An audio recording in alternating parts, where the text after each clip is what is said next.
कैलासवासी विलास घुले यांच्या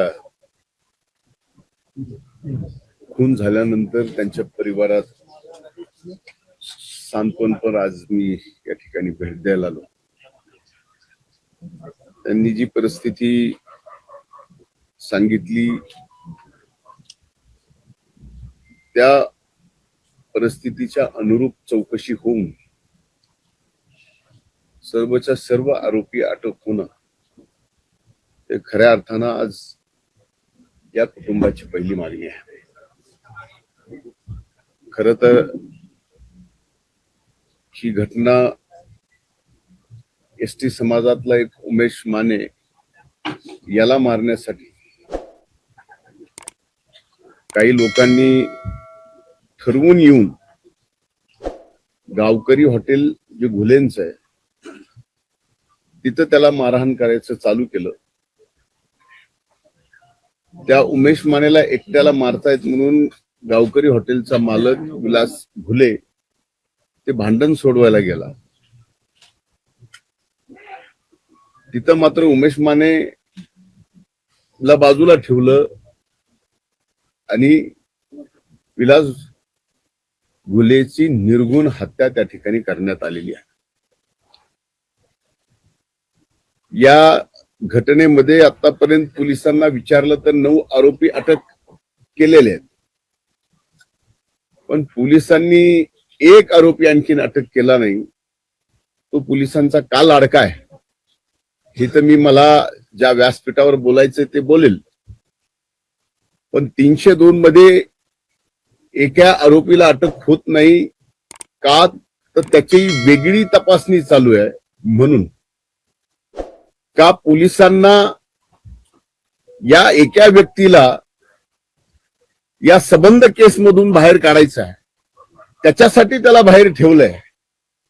जे काही साक्ष आहेत, जे पुरावे आहेत ते नष्ट करण्यासाठी या 302च्या आरोपीला बाहेर ठेवलंय का, हा माझा पहिल्यांदा पोलीस प्रशासनाला प्रश्न आहे. तपास योग्यरित्या चालू आहे. 9 जण अरेस्ट झालेत. मग या एक व्यक्तीला अरेस्ट करण्यासाठी पोलीस का धजावतीये? तो मोठ्याचं लेकरू आहे म्हणून? आमचं इथं वैयक्तिक कुणाशीही दुश्मनी नाही, जातीपातीचा धर्माचा विषय नाही. विषय इथे गुन्हेगारी प्रवृत्तीचा आहे आणि ते जर त्या गुन्ह्यात सामील असतील, जसं 9 जणाला अटक केलं तर 10व्याला सुद्धा अटक करावीच लागेल. त्यांना मोकळं का सोडलंय?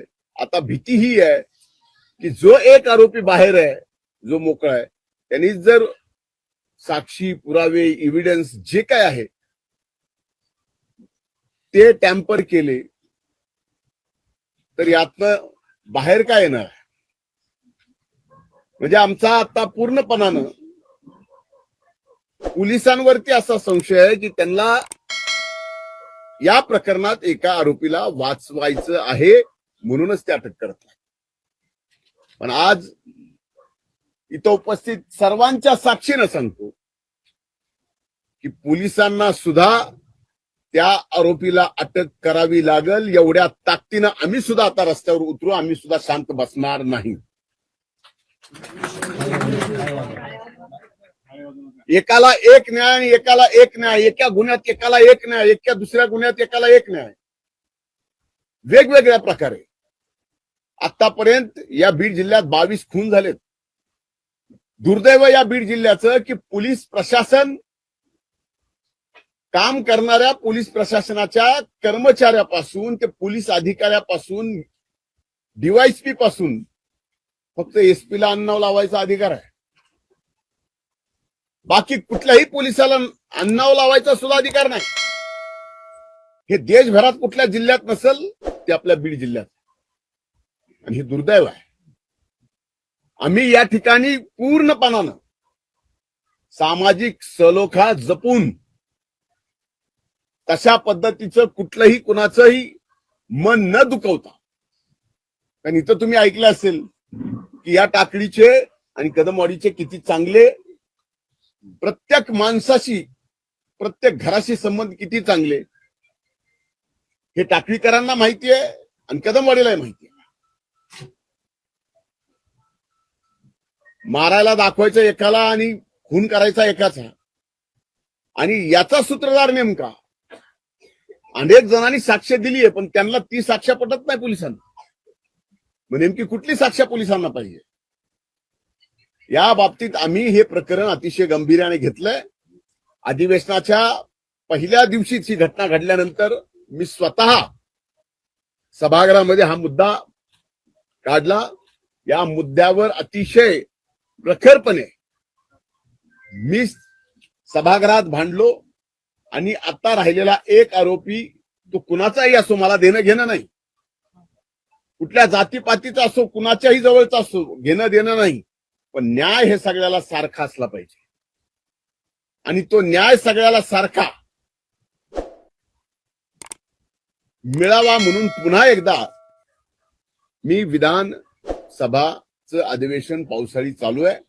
सोमवारी पुन्हा हा विषय सदनामध्ये येणार आहे, आणि तिथं मात्र तिथंही मी स्वस्थ बसणार नाही. एका आरोपीचे लाड का, हा माझा प्रश्न आहे. हे सुद्धा माध्यमांनी आता आपल्या माध्यमातून विचारणं गरजेचं आहे.